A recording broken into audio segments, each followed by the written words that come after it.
hostilities commenced in Europe in 1939, it was realized that the American people had no intention of entering the war.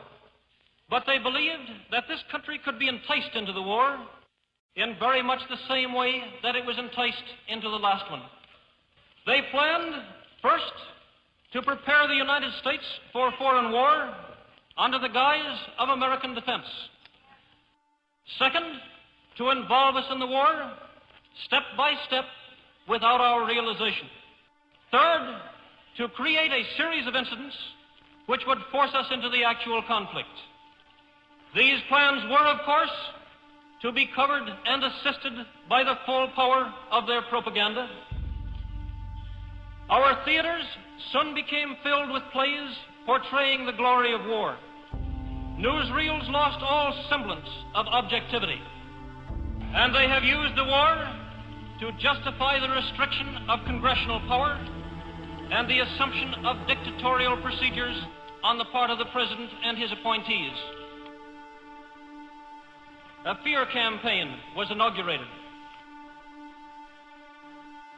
We cannot allow the natural passions and prejudices of other peoples to lead our country to destruction.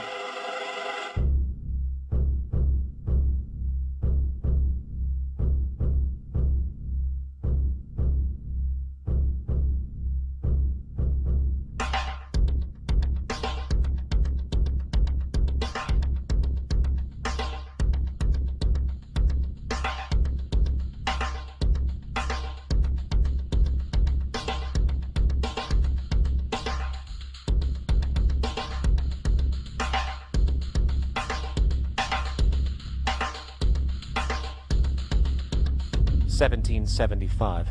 The American Revolutionary War began as the American colonies sought to detach from England and its oppressive monarchy. Though many reasons are cited for the revolution, one in particular sticks out as a prime cause: that King George III of England outlawed the interest-free, independent currency the colonies were producing themselves, in turn forcing them to borrow money from the Central Bank of England, immediately creating economic hardship and despair. In the words of Peter Cooper, former vice president of the New York Board of Currency, after Franklin had explained to the British government as the real cause of prosperity, they immediately passed laws forbidding the payment of taxes in that money. This produced such great inconvenience and misery to the people that it was the principal cause of the revolution. In 1783, America won its independence from England. However, its battle against the central bank concept and the corrupt, power-hungry mentality associated with it had just begun. So what is a central bank? A central bank is an institution that issues and regulates the currency of an entire nation. Based on historical precedent, the typical powers inherent in central banking practice include the control of interest rates and the expansion and contraction of the money supply itself. Now, the central bank does not simply issue money to the government, it loans it to them with interest. Then, through the mechanisms of increasing and decreasing the supply of money, the central bank essentially regulates the value of the currency issued.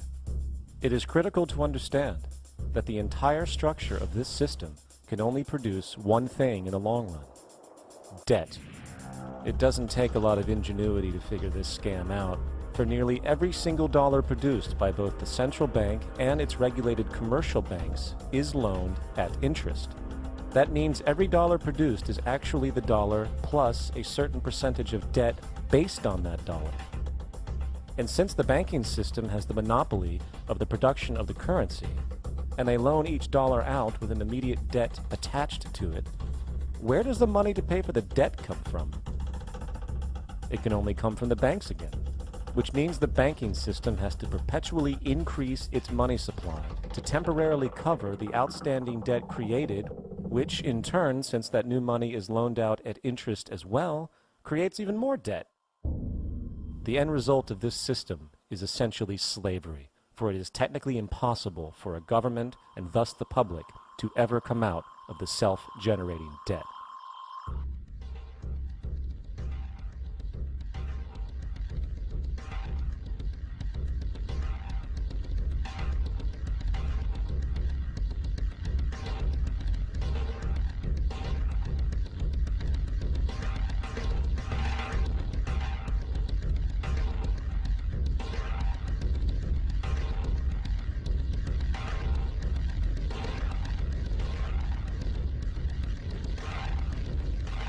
By the early 20th century, the U.S. had already implemented and removed a few central banking systems, which were maneuvered into place by ruthless banking interests. At this time, the dominant families in the banking and business world were the Rockefellers, the Morgans, the Warburgs, the Rothschilds.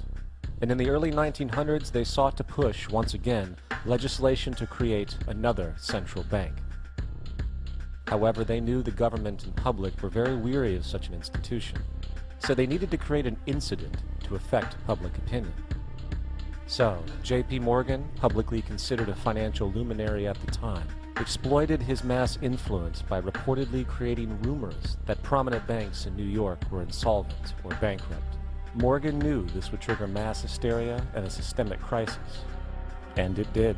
The public, in fear of losing their deposits, immediately began mass withdrawals. Consequently, the banks were forced to call in their loans, causing the recipients to sell their property, and thus a spiral of bankruptcies, repossessions, and turmoil emerged. Putting the pieces together years later, Congressman Charles Lindbergh wrote, "The King bankers put in motion in 1907 a great scheme. They had gambled and speculated on Wall Street until so many watered stocks and bonds had been manufactured. The King bankers knew the condition and informed the favored of their friends what was to come. There was to be a panic in the fall of 1907 that would be advertised as the result of our bad banking and currency laws." The Panic of 1907 led to a congressional investigation headed by Senator Nelson Aldrich, who had intimate ties to the financial powers and later became part of the Rockefeller family through marriage. The commission led by Aldrich recommended a central bank should be implemented so a panic like 1907 could never happen again. This was the spark that the bankers needed to initiate their plan. And in 1910, a secret meeting was held at a J.P. Morgan estate on Jekyll Island off the coast of Georgia. It was there that the central banking bill called the Federal Reserve Act was written. This legislation was written by bankers, not lawmakers. This meeting was so secretive, so concealed from government and public knowledge, that most of the figures who attended disguised their names when en route to the island. After this bill was constructed, it was then handed over to their political frontman, Senator Nelson Aldrich, to push through Congress.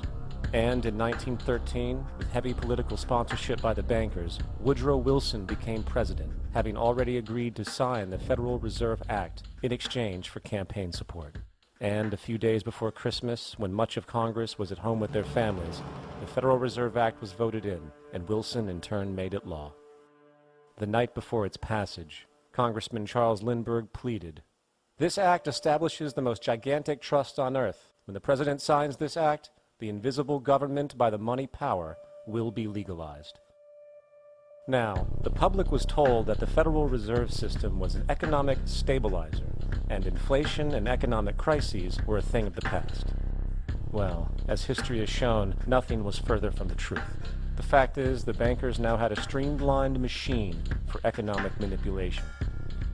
It's alive! It's alive! It's alive! For example, from 1914 to 1919, the Fed substantially increased the money supply, resulting in extensive loans to small banks and the public. Then, in 1920, the Fed deliberately contracted credit in an extreme way, thus resulting in banks having to call in large numbers of loans, and, just like 1907, bank runs, bankruptcy, and systemic collapse occurred. Numerous competitive banks outside of the Federal Reserve System collapsed, further consolidating the monopoly of the money trust cartel. Privy to this scheme, Congressman Charles Lindbergh pronounced, "Under the Federal Reserve Act, panics are scientifically created. The present panic is the first scientifically created one, worked out as we figure a mathematical equation." However, the panic of 1920 was just a warm-up. From 1921 to 1929, the Fed again increased the money supply, resulting once again in extensive loans to the public and banks. There was also a fairly new type of loan in the stock market, the broker call loan. Very simply, this loan allowed an investor to put down only a fraction of the stock's value, with the rest being loaned from the broker. This method was very popular in the roaring 1920s, as everyone seemed to be making money in the market. However, there was a catch to this loan. It could be called in at any time and had to be paid within 24 hours. And the typical result was the selling of the stock purchased with that loan. So, a few months before October in 1929, J.D. Rockefeller, Bernard Baruch, and other insiders quietly exited the market, knowing the bubble created was about to burst. And on October 24th, 1929, the financiers who furnished the call loans started calling them in masse. This sparked an instantaneous massive sell-off in the already inflated market, as sell orders and margin calls were systemically triggered. That then led to mass bank runs, eventually collapsing thousands of banks, enabling the large banks to buy up the now failed ones at a discount. But it didn't stop there. Rather than expanding the money supply in order to recover from this economic collapse, the Fed actually contracted it, fueling one of the largest depressions in American history. Outraged, Congressman Louis McFadden, then chairman of the House Banking Committee, filed petition for impeachment against the Federal Reserve Board, stating, "Mr. Chairman, we have in this country one of the most corrupt institutions the world has ever known. I refer to the Federal Reserve Board and the Federal Reserve Banks. This evil institution has impoverished and ruined the people of the United States and has practically bankrupted our government. It has done this through the defects of the law under which it operates, through the maladministration of that law by the Federal Reserve Board, and through the corrupt practices of the moneyed vultures who control it." Now, having reduced the society to squalor, it was then decided that the gold standard should be removed. In order to do this, they needed to acquire the remaining gold in the system. So, under the pretense of helping to end the Depression, came the 1933 gold seizure. Under the threat of imprisonment for 10 years, everyone in America was required to turn in all gold bullion to the Treasury, essentially robbing the public of what little real wealth they had left. And at the end of 1933, the gold standard was abolished. If you look at a dollar bill before 1933, it says it is redeemable in gold. You look at the dollar bill today, it says it is legal tender, which means it is backed by absolutely nothing. The only thing that gives our money value is the public faith and how much of it is in circulation. Therefore, the power to regulate the money supply is also the power to regulate its value, which is also the power to manipulate and control entire economies.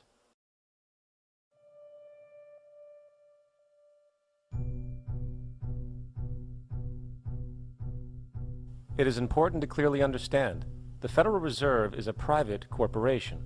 It is about as federal as Federal Express. It makes its own policies and is under little regulation by the U.S. government.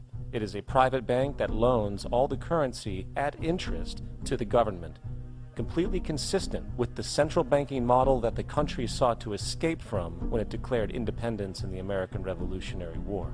Now, going back to 1913, the Federal Reserve Act was not the only bill pushed through Congress for the vested financial interests. They also pushed its partner, the federal income tax.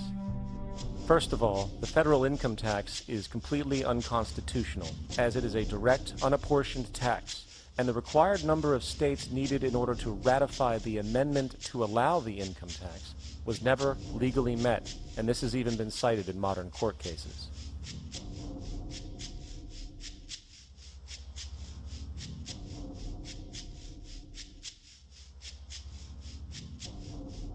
Second, at the present day, roughly 25% of the average worker's income is taken from them via this tax. That means you work 3 months out of the year to fulfill this tax obligation. And where does that money go? Well, according to the Grace Commission report of the 1980s, 100% of what is collected is absorbed solely by interest on the federal debt and by federal government contributions to transfer payments. In other words, all individual income tax revenues are gone before 1 nickel is spent on the services which taxpayers expect from their government. Today, the money Americans make working 3 months out of the year goes almost entirely to the interest fees charged for the debt-based fiat currency. The fact is, the federal income tax exists to feed the Federal Reserve federal government money machine, making sure the interest payments are always there. And third, even with the government claim as to the legality of the income tax, there is evidently no clear statute, no law in existence that requires you to pay this tax. I really expected that, of course, there's a law that you can point to in the law book, the code, that requires you to file a tax return. Of course there is. I was at that point where I couldn't find the statute that clearly made a person liable, At least not me and most people I know. And I had no choice in my mind except to resign. Based on the research that I did throughout the year 2000 and that I'm still doing, I have not found that law. I've asked Congress, we've asked a lot of people in the IRS commissioners, helpers. They can't answer, because if they answer, the American people are going to know that this whole thing is a fraud. I haven't filed an federal income tax return since I left. I have not filed a tax return since 1999. Now, the control of the economy and the manipulation of society for the vested financial powers is only a part of the game being played. Another level is the business of war. Since the inception of the Federal Reserve in 1913, a number of large and small wars have commenced. The three most pronounced might be World War I, World War II, and Vietnam. World War I. In 1914, European wars broke out centered around England and Germany. The American public wanted nothing to do with the war. In turn, President Woodrow Wilson publicly declared neutrality. However, under the surface, evidence now shows that the financial powers behind the administration were looking for any excuse it could to enter it. It is important to understand that one of the most lucrative things that can happen for the bankers is war, for it forces the country to borrow even more money at interest, not to mention the profits generated through the financing of military productions. In the words of two-time Congressional Medal of Honor winner Smedley D. Butler, war is a racket. It always has been. It is possibly the oldest, easily the most profitable, and surely the most vicious. It is the only one international in scope, and it is the only one in which the profits are reckoned in dollars and the losses in lives. Woodrow Wilson's top advisor and mentor was Colonel Edward House, a man found to have intimate connections with the financial interests of the time. In a conversation between Colonel House, Wilson's advisor, and Sir Edward Grey, the Foreign Secretary of England, regarding America and the war, Grey inquired, "What will America do if Germans sink an ocean liner with American passengers on board?" House responded, "I believe that a flame of indignation would sweep the United States, and that by itself would be sufficient to carry us into war." So, on May 7, 1915, a ship called the Lusitania was sent where German military vessels were known to be. And, as likely expected, German U-boats torpedoed the ship, exploding stored munitions, killing 1,200 people. To further understand the obvious anticipation of this setup, the German embassy actually put advertisements in the New York Times telling people that if they boarded the Lusitania, they did so at their own risk, as such a ship sailing from America to England through the war zone would be liable to destruction. In turn, and as anticipated, the sinking of the Lusitania created a wave of anger among the American population, and America entered the war a short time after. Major General Smedley D. Butler summarizes the monetary reality of World War I.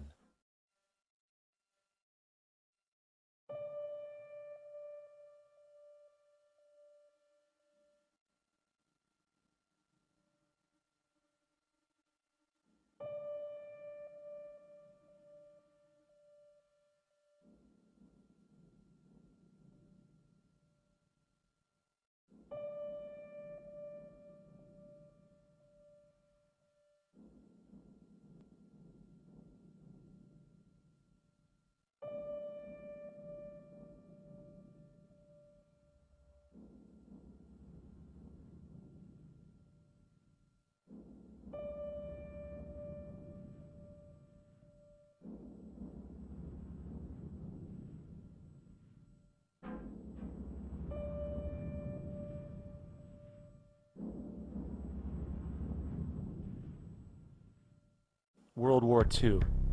On December 7, 1941, Japan attacked the American fleet at Pearl Harbor, triggering U.S. entry into that war. President Franklin D. Roosevelt declared the attack was a day that will live in infamy. A day of infamy indeed, but not because of the alleged surprise attack on Pearl Harbor. After 60 years of surfacing information, it is clear that not only was the attack known well in advance, it was outright wanted and provoked. In a journal entry by Roosevelt's Secretary of War, Henry Stimson, dated November 25, 1941, he documented a conversation he had with Roosevelt. The question was how we should maneuver them into firing the first shot. And in congressional testimony later, he added, "It was desirable to make sure the Japanese be the ones to do this, so that there should remain no doubt as to who were the aggressors." In the months leading up to the attack on Pearl Harbor, Roosevelt had done almost everything in his power to anger the Japanese, showing a posture of aggression. He halted all of Japan's imports of American petroleum. He froze all the Japanese assets in the United States. He made public loans to nationalist China and supplied military aid to the British, both enemies of Japan in the war, which, by the way, was in complete violation of international war rules. And with numerous Japanese codes broken in advance revealing the plan to attack, on December 7, 1941, Japan was allowed to attack Pearl Harbor, killing 2,400 soldiers.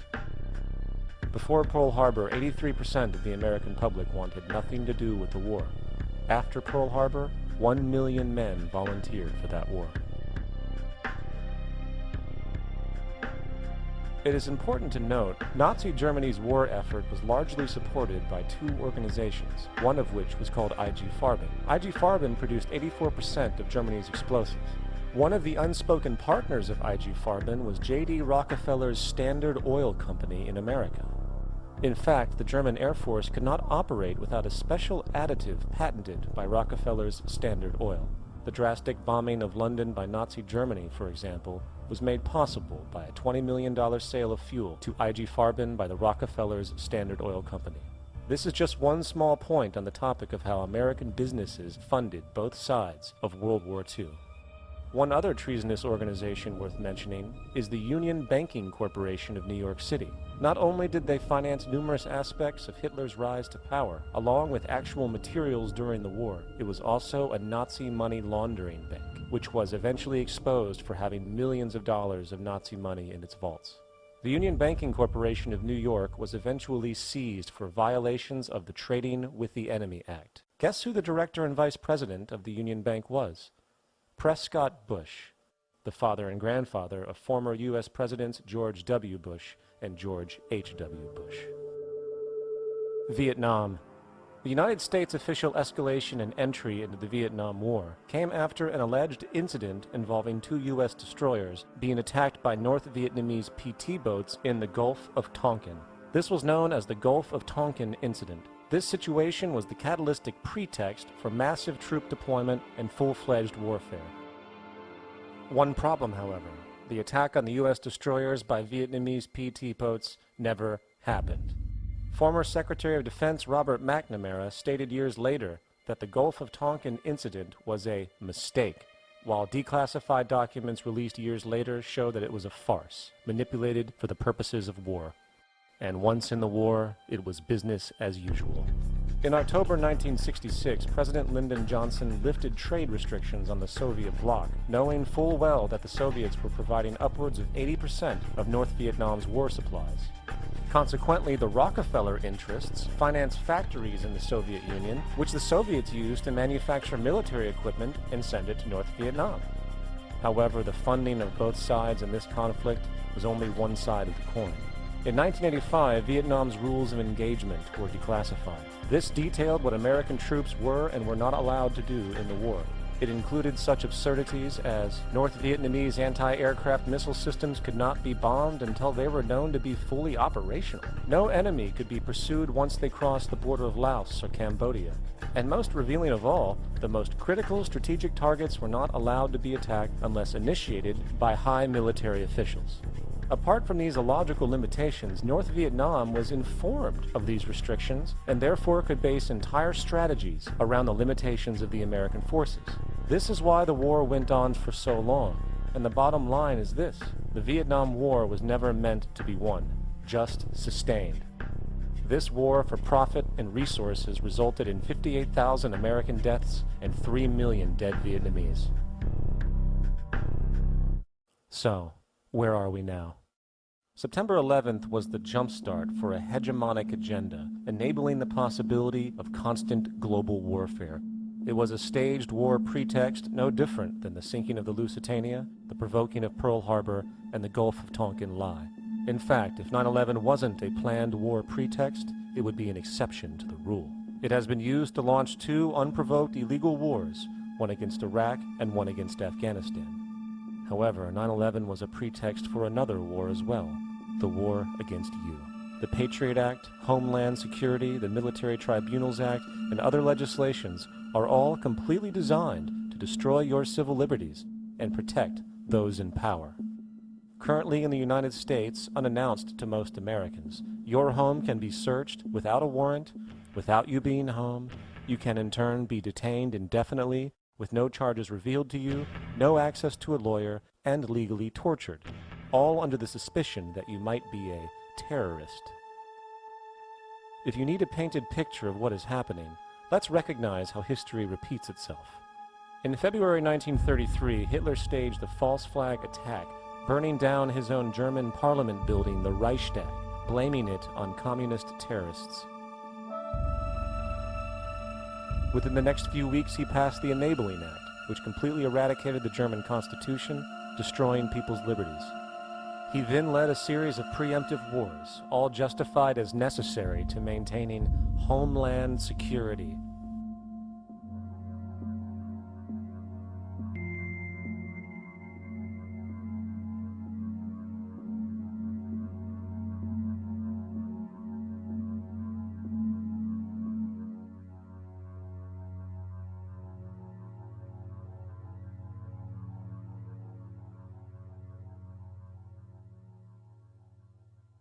Am Schicksal des Kommunismus und der sich mit ihm verbrüdernden anderen Organisationen ändert dies nichts. Our enemy is a radical network of terrorists and every government that supports them. It's time to wake up. The people in power go out of their way to make sure you are perpetually misled and manipulated. The majority's perception of reality, especially in the political arena, is not their own. It is shrewdly imposed upon them without them even knowing it. For example, the public at large now believes the invasions of Iraq and the Middle East, along with the resulting instability, are the consequences of political and military mistakes. What the public fails to see, of course, is that the destabilization of the Middle East is exactly what the Western interests want. This war is to be sustained so the region can be divided up, domination of the oil maintained, continual profits reaped for defense contractors, and most obviously, permanent military bases established to be used as launching pads against other oil-bearing, non-conforming countries such as Iran. For further implication that the Middle East destabilization is purely intentional, in 2005, 2 elite British SAS officers were arrested by Iraqi police after being caught driving around in their car shooting at civilians while dressed up as Arabs. After being arrested and taken to a jail in Basra, the British Army immediately demanded the release of these men. When the Basra government refused, British tanks came in and physically broke out the men from the Basra prison. If you wish to destroy an area, how do you do it? Well, there are 2 ways. You can go in there and bomb it and so forth, but that is not very efficient. What you do is you try to get the people in that area to kill each other and to destroy their own territory, their own farms, and that's what's been done in that area. The way in which you destroy an opponent is get him to destroy himself by dividing his ranks against one another. Then you feed both sides. You have agents feeding both sides, inflaming both sides, and they kill each other off. And it's time that some of us woke up to this reality, to understand that people who try to maintain empires and create empires do it by manipulating the people they're trying to conquer. You might want to ask yourself why the entire culture is utterly saturated with mass media entertainment from all sides, while the educational system in America continues its stupefying downward slide since the U.S. government decided to take over and subsidize the public school system. What your government pays for, it gets. When we understand that, then we look at government-financed institutions of education and see the kind of students and the kind of education that's being turned out by these government-financed schools. Logic will tell you that if what is being turned out in those schools was not in accord with what the state and the federal government wanted, then it would change it. The bottom line is that the government is getting what they have ordered. They do not want your children to be educated. They do not want you to think too much. That is why our country and our world has become so proliferated with entertainments, mass media, television shows, amusement parks, drugs, alcohol, and every kind of entertainment to keep the human mind entertained, so that you don't get in the way of important people by doing too much thinking. You had better wake up and understand that there are people who are guiding your life and you don't even know it. We're in a lot of trouble because you people and 62 million other Americans are listening to me right now, because less than 3% of you people read books, because less than 15% of you read newspapers, because the only truth you know is what you get over this tube. Right now, there is an entire generation that never knew anything that didn't come out of this tube. This tube is the gospel, the ultimate revelation.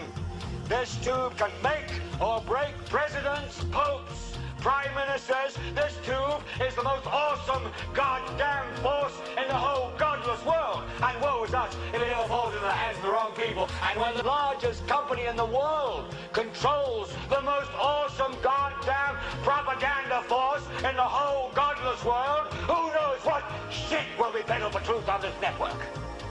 So you listen to me. Listen to me. Television is not the truth. Television is a goddamn amusement park.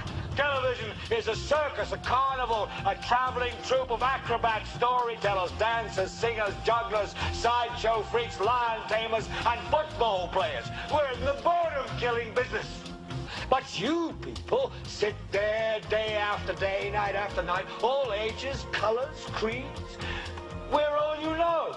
You're beginning to believe the illusions we're spinning here. You're beginning to think that the tube is reality and that your own lives are unreal. You do whatever the tube tells you. You dress like the tube. You eat like the tube. You raise your children like the tube. You even think like the tube.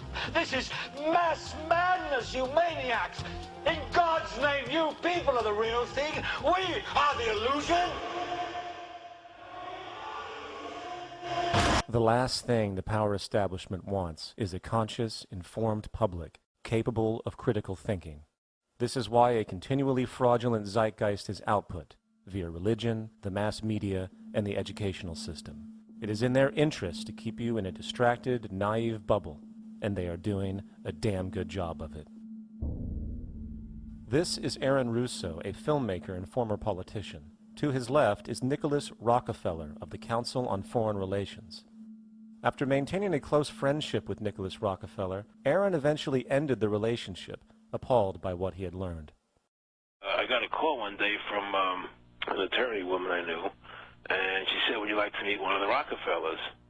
I said, "Sure, I'd love to." And we became friends, and he began to divulge a lot of things to me. So he said to me one night, he said that there's going to be an event there, and out of that event, you're going to see we're going to go into Afghanistan, so we can run pipelines from the Caspian Sea. We're going to go into Iraq to take the oil and establish a base in the Middle East, and we're going to go into Venezuela and try and get rid of Chavez. And the first two they've accomplished. Chavez they didn't accomplish. And he said you're going to see guys going into caves looking for people that they're never going to find. You know, he was laughing about the fact that you have this war on terror. There's no real enemy. He's talking about how by having this war on terror, you can never win it because it's an eternal war.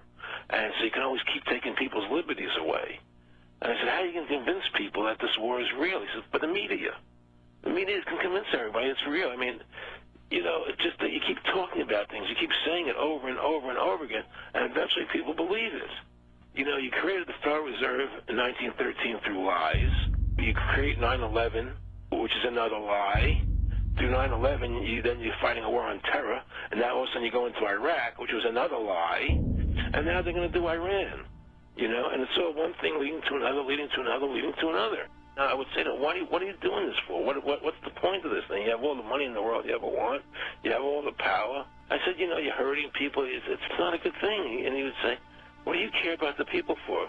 Take care of yourself and you take care of your family. And then I said to him, what are the ultimate goals here? So the ultimate goal is to get everybody in this world chipped with the RFID chip, and have all money be on those chips and everything on those chips. And if anybody wants to protest what we do or violate what we want, we just turn off their chip. How far will the sickness of power go? To what lengths will those in control go in order to maintain and preserve their positions? We have a Florida family who are really pioneers in a brave new world. They have volunteered to be the first ever to have microchip identification devices implanted into their body. After 9/11, I was really concerned with the security of my family. I wouldn't mind having something planted permanently in my arm that would identify me. George Orwell, in his famed and possibly prophetic work, 1984, stated, "Power is not a means, it is an end. The object of persecution is persecution. The object of torture is torture. The object of power is power." Today, symptoms of a surveillance society continue to grow as irrational fears of invisible enemies, coupled with rising economic instability, spread across the globe. It is under this guise of security that we can foreshadow a world where everyone is tracked, everyone is on camera, and everyone is subordinated. The most incredible aspect of all, such totalitarianism would likely not be forced upon the people. Rather, the people will demand it. For the social manipulation of society through the generation of fear and division has completely inhibited the culture.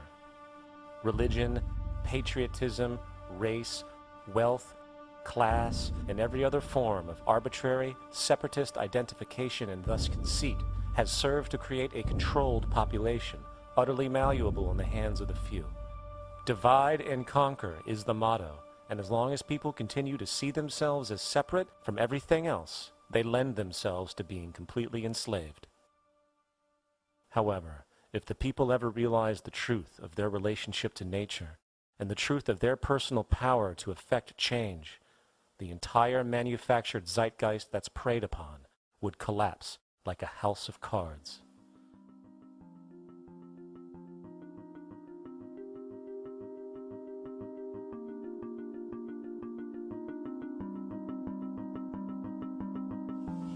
The whole system that we live in drills into us that we're powerless, that we're weak, that our society is evil, that it's crime-ridden, etc., and so forth.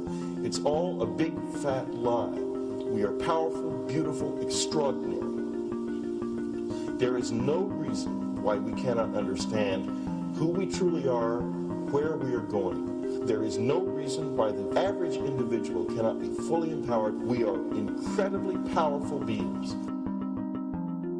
You know, I think I spent 30 years of my life, in the first 30, trying to become something. I wanted to become good at things. I wanted to become good at tennis. I wanted to become good at school and grades and everything I kind of viewed in that perspective. I'm not okay the way I am, but if I got good at things, you realize that I had the game wrong. The game was to find out what I already was. Find out what I already was.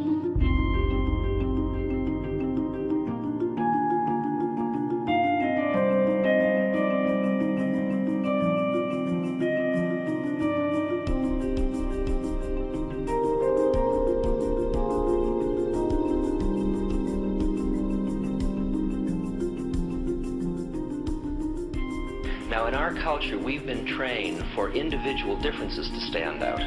So you look at each person, immediately it is brighter, dumber, older, younger, richer, poorer, and we make all these dimensional distinctions, put them in categories and treat them that way. And we get so that we only see others as separate from ourselves in the ways in which they're separate. And one of the dramatic characteristics of experience is being with another person and suddenly seeing the ways in which they are like you, not different from you, and experiencing the fact that which is essence in you and which is essence in me is indeed one. The understanding that there is no other. It is all one. And I wasn't born Richard Albert, I was just born as a human being, and then I learned this whole business of who I am and whether I'm good or bad or achieving or not. All that's learned along the way.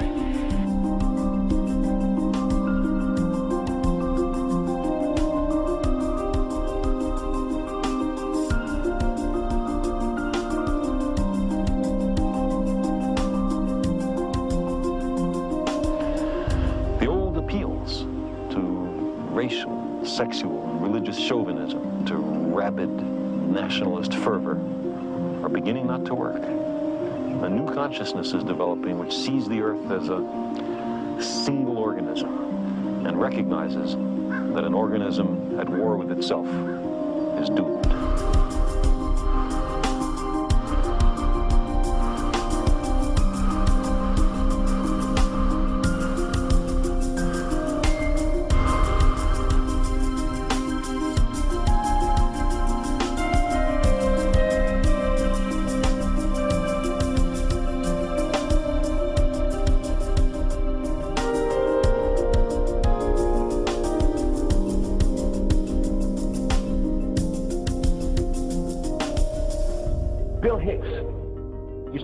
Shows with this.